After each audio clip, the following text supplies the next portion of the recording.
llevaran a Jesús ante Pilato, después que se le remitiera donde Herodes, después que regresara donde Pilato, se hace ya la decisión final de que se lo entrega al pueblo para que lo crucifique, y en la tarde es cuando lo crucifican, y todavía dio tiempo a que José de Arimatea pidiera el cuerpo de Jesús, que se recogiera el cuerpo de Jesús, y sepultarlo precipitadamente, precisamente porque ya venía la Pascua.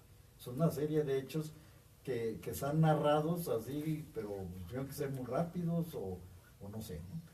Yo nada más ya para terminar de apuntar una comparación entre lo que podríamos decir sinópticos con Juan, que tiene una estructura muy distinta. En los tiempos cada uno maneja como un calendario distinto.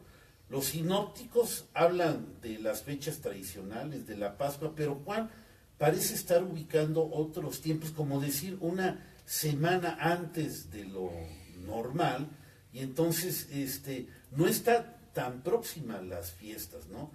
Y aquí, bueno, la crítica que yo hacía de los tiempos o de cómo se va haciendo es como una estructura de armado de historia, una opinión de sensibilidad, no es más que son un montón de hechos como los que yo enumeré, y que es este evangelio que aparece de Marcos, que digamos que es la primera estructura que aparece ahí, ya al parecer está manejando esa condensación de la que yo estoy hablando, que seguramente no estaba en ese relato original. Pero ¿por qué se manejaría un apachurramiento de los tiempos? Pues quizás por motivos litúrgicos y de doctrina que se está haciendo con los seguidores de Jesús, para poder recordar y rememorizar todo lo que has hecho, y no como una narración exacta, histórica, porque nunca lo fueron los evangelios así. Es más práctico, de alguna manera, hablar de todos estos hechos que van ocurriendo desde el domingo en la entrada triunfal a Jerusalén hasta el viernes, que es la crucifixión, incluso hasta el primer Marcos, que sale antes de la guerra judeo-romana, que luego viene ampliado, llega hasta los relatos del sepulcro vacío, y ya luego aparece ya el Marcos completo.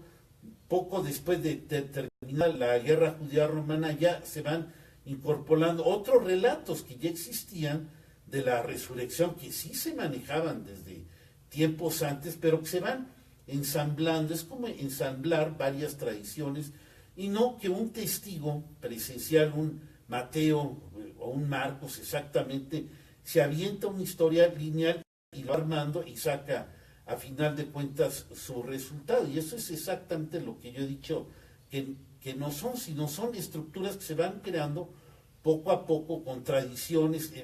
En cada uno de los evangelios podemos encontrar extractos de distintos tiempos que hablan de distintos intereses que se van dando.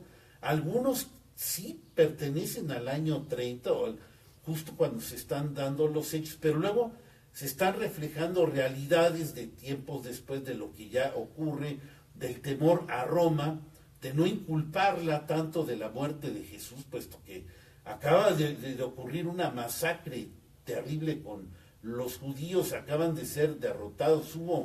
Dicen que 2 millones de muertos en la guerra judeo-romana, y entonces no era para menos que los redactores finales, que ya están sacando los cuerpos finales de Marcos, Mateo y Lucas, tengan mucho cuidado de no manejar esa culpabilidad con Roma, puesto que ya sabían que era lo que venía. Ese es el comentario que estoy haciendo. ¿Sí? Ok, Raúl, oye, aprovechando, antes de cerrar ese tema, tenemos la pregunta de Gerardo. De Gerardo. Hay que responderle, porque si no nos gana el tiempo otra vez. Si no, a ver, dice Gerardo Sánchez, nuestro coleguita, compañero aquí del programa. Gera, ¿cómo estás?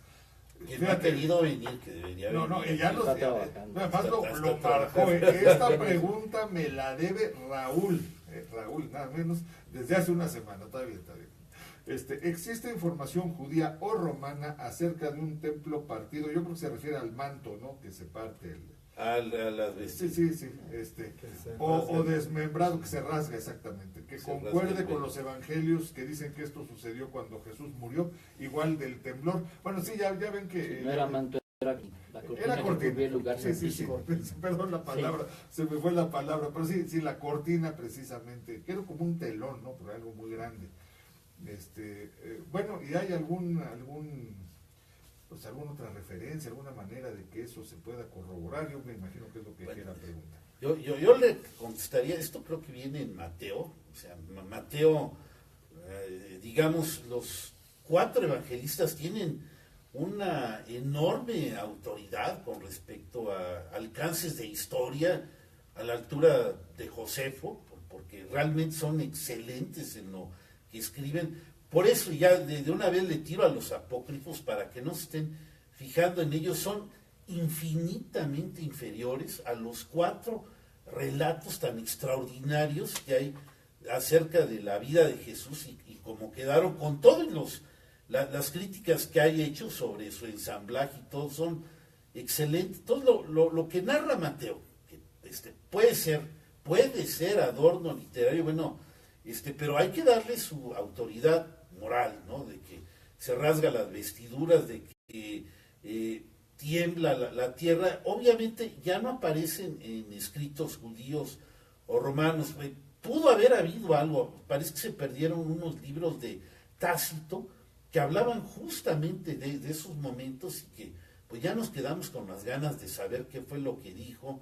Incluso el Josefo ha sido retocado y no pudiera estar completo, y que además hubo documentos oficiales en donde se daba cuenta a Tiberio, que era el emperador romano, oficiales, y que estuvieron seguramente en las oficinas en Roma archivados, como debe de ser, y que quién sabe dónde hayan quedado, y obviamente no han aparecido de ninguna manera, pero existieron. Entonces, lo que dice Mateo, que obviamente no podemos ni tenemos la autoridad para decir sí o no, de que incluso que se levantaron unos muertos y que anduvieron por ahí en ese momento, son narraciones verdaderamente espectaculares, dramáticas, que tiembla, que se rasga el velo. Había un velo para entrar al Santo, El velo donde solamente entraba el sumo pontífice. Entonces dicen que al momento de la muerte de somos Jesús, sacerdotes, en esa época no había pontífice. ese velo se rasga. Entonces todo eso, pues que dirán, pero bueno, lo dice en Mateo. Entonces vamos a decir que es bastante, porque incluso para hablar de otros hechos que no tienen que ver con Jesús, pero como los evangelistas van tocando un montón de cosas, pues acuden a ver qué dijo Mateo, qué dijo Lucas o Marcos, para tratar de sacar alguna otra historia, algún otro personaje, y sirven perfectamente como los otros de bases históricas. Entonces, eso es lo que le respondería a Gerardo. Y no sé, Esteban. Okay. O sea, que bueno, Esteban trae que por ahí un pendiente de comentario y no sé si quiera también hablar sobre claro. este tema del velo rasgado. Primero recordemos, si algo si tiene Jesús y tiene sus discípulos, es que siempre hablaron con la verdad.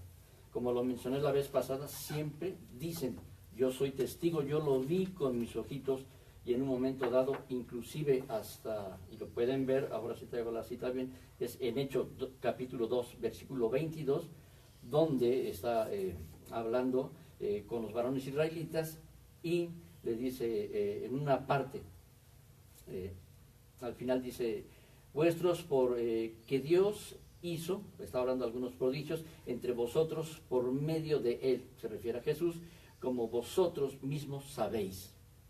O sea, eso es un testimonio interesante. Si realmente estuvieran mintiendo o estuvieran creando historias, en un momento dado, cualquiera con un poquito de estudio se hubiese levantado y dicho, ¿sabes qué? Estás mintiendo porque yo también soy testigo.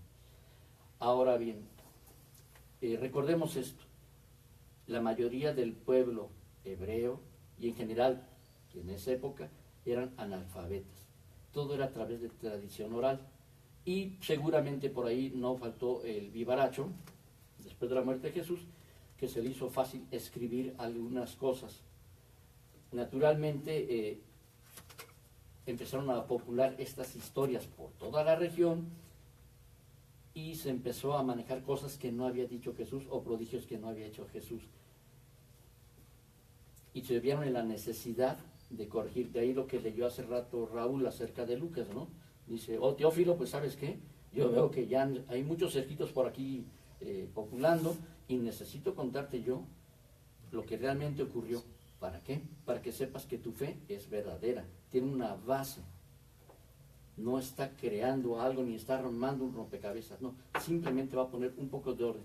Y todos los evangelios, para empezar, y siempre lo he dicho, olvidemos nuestra forma de pensar de gente del siglo XX, del siglo XXI. No es una biografía, definitivamente no son biografías. Están hablando de un mensaje y de hechos que hace Jesús. Y hace aseveraciones muy fuertes que son las que lo llevan a la muerte. La principal, se hace hijo de Dios. Y esto, bueno, es para los judíos es algo que no pueden concebir. Comentaba la semana pasada para terminar que los judíos son tan cuidadosos en esto que ni la palabra Dios le escriben completa. Tengo amigos judíos que les digo, cuando hablan de Dios ponen una letra D mayúscula, una apóstrofe y una S. No escriben por respeto esa palabra. Entonces, imagínense que alguien diga esto. Y siempre habló con verdad. Y sus apóstoles se dirigieron con verdad. Y ahorita nada más mencioné dos partes, la de Lucas y la de Hechos de los Apóstoles.